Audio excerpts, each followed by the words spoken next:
Darren Till's comeback. Darren Till is stepping back into combat, but not where fans expected.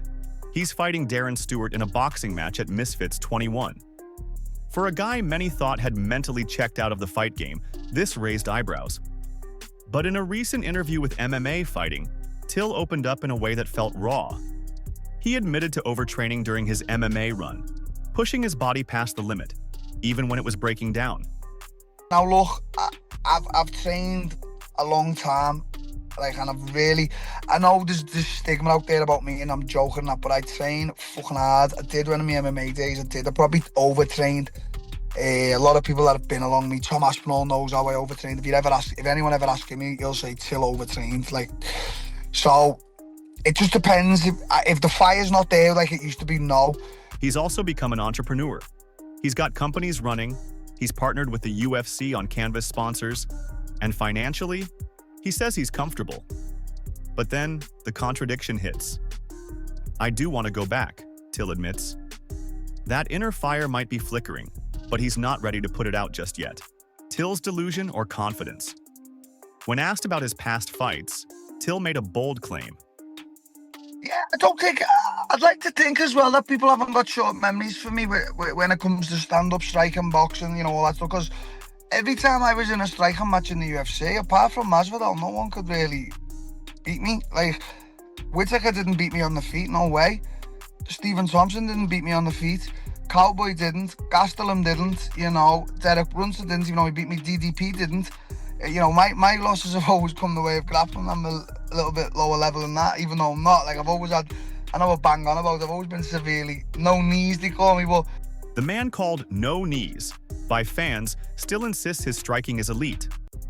His theory? The minute the fight hits the mat, he's at a disadvantage. But on the feet?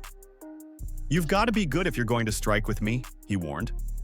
Some might call it denial, but to Till, it's just the truth people forgot too quickly. Gilbert Burns names his easy fight. Gilbert Burns wasn't looking to start trouble until he was. When asked to name the most overrated fighter in the division, he initially dodged it. Then he cracked a grin and said it.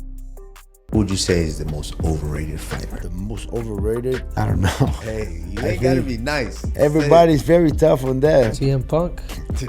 Everybody's very tough, bro. Jack, Sean Brady, Bilal, Shavkat. Ian is very, very tough. Covington. Yeah, Covington is overrated. Covington is an easy fight for anyone to top there. Easiest fight. Right now, not when you fought him, but right now. Hopefully you get that fight, man. I know you've been searching for that one. I would love to see that fight. Thanks, Dallas. It's a great fight for you. It's a great, amazing fight, but I don't think he wants that. But the message was clear. Burns thinks Colby's time has passed. And with his own fight against Michael Morales looming at UFC Vegas 106, he's putting everyone on notice. Bisping defends Dricus Du Plessis. Despite being the champion, Dricus Du Plessis is walking into UFC 319 as a plus 160 underdog against Khamzat Chimaev. That fact alone had Michael Bisping fuming. Thing is, this is wild. Khamzat Chimaev is the favourite. Khamzat Chimaev is a minus 170 favourite, and the champion, the defending champion, Dricus Du Plessis, is a plus 145 underdog. Now, Khamzat Chimaev is a force of nature, and he only knows how to fight one speed, and that's why people really enjoy watching this guy fight. If Khamzat Chimaev thinks that he's going to go out there and just take down Dricus Du Plessis and just choke him out, right, like he's some schmuck, like he doesn't know what he's doing, like he's not someone that choked out an entire black belt jiu-jitsu team one after the other, then I think Khamzat Chimaev will be in for a rude awakening. It's insane, he said on his YouTube channel. The guy's big for the division. He can wrestle, he's got solid jiu-jitsu, and most of all, he can go 5 rounds without slowing down. Bisping pointed out that the last 2 times Khamzat was dragged past round 2 against Burns and Usman, he looked human. That's where Dricus thrives, Bisping added. He doesn't need to win round 1, he just needs to survive it. Cheeto Vera's first injury pullout. For the first time in his 24-fight UFC career, Cheeto Vera had to pull out of a fight due to injury. His scheduled bout against Mario Bautista at UFC 316 is off, and Vera's not happy about it. It sucks, he said, but I've been lucky. Strong body, strong mind. His video message to fans was heartfelt. What's up, everybody? Cheeto here.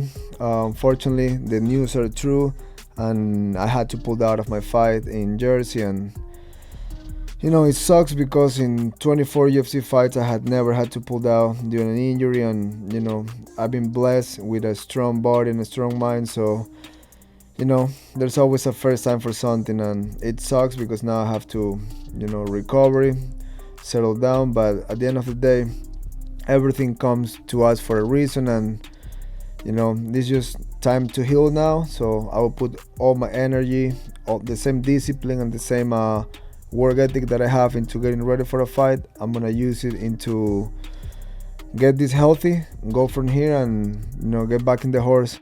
Vera didn't share the nature of the injury, but he made it clear the dream's still alive. He's not going anywhere. Sterling says Islam is better than Khabib. Sterling lit a fuse with this one. He believes Islam Makhachev has already eclipsed Khabib Nurmagomedov. Not in fame, but in legacy. Islam's more active, fought more top contenders, and beat them convincingly, he said. Now, Islam is one of the greatest lightweights of all time, in my opinion. I think he surpasses Khabib just based on how active he's been.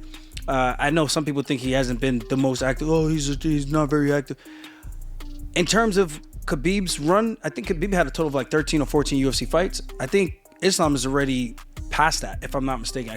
I think Islam is up there. I think, in my opinion, he surpassed him because of all the wins of the credible guys he's beaten to get to the belt, and then the guys he's beaten for the belt. Islam beat the pound-for-pound number one, he said, and did it twice. Sterling's take? Islam's resume might be younger, but it's already deeper. Arman Tsarukyan dismisses Paddy. Paddy Pimblett's a hot name right now, but Arman Tsarukyan isn't sold. With rumors flying about a potential fight, Arman shot it down.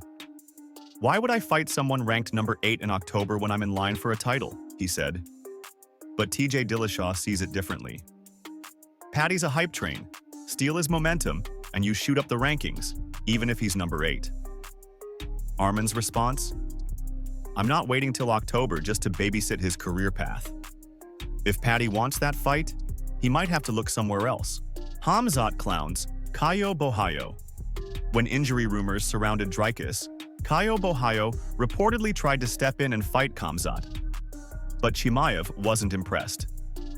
Caio's a good guy, he said, but he wants money. He fights me, he gets $1 million. Fights anyone else? 200 grand. Khamzat's math is brutal, but honest. Better to get beat up once than fight 5 times for less, he added. The subtext? Chimaev knows he's the cash cow, and Caio knows it too. Paddy wants Gaethje. Paddy Pimblett isn't just trolling. He really wants to fight Justin Gaethje in Abu Dhabi this October. If I beat Gaethje, I'm next in line, he told TNT Sports. It's just whether he says yes. The reaction from fans has been mixed. Some think Paddy's dreaming. Others think it might actually happen, especially if Gaethje's looking for one last brawl. But one thing's clear. If Paddy wins that fight, his stock goes through the roof. Dana shuts down Conor McGregor. Conor McGregor fired off another round of cryptic tweets, tagging Dana White and TKO Group with a jab. Call that big butt nurse. It sounded like a comeback teaser, but Dana wasn't buying it. He's not fighting anytime soon, he said. I haven't talked to him in a minute. That silence speaks volumes. Whether it's injuries, negotiations, or timing, McGregor's return remains stuck in the mud. For now, there's nothing official, just more mystery. Jon Jones is locked for 2025. One thing Dana White did confirm? Jon Jones will return in 2025. He didn't name an opponent, didn't hint at a venue, but said it straight, he's fighting 100%. Fans are now buzzing. Will it be Stipe? Will it be Aspinall? Or will it be a farewell fight to close out the GOAT debate once and for all? Whatever it is, Jon Jones' next move is finally on the calendar.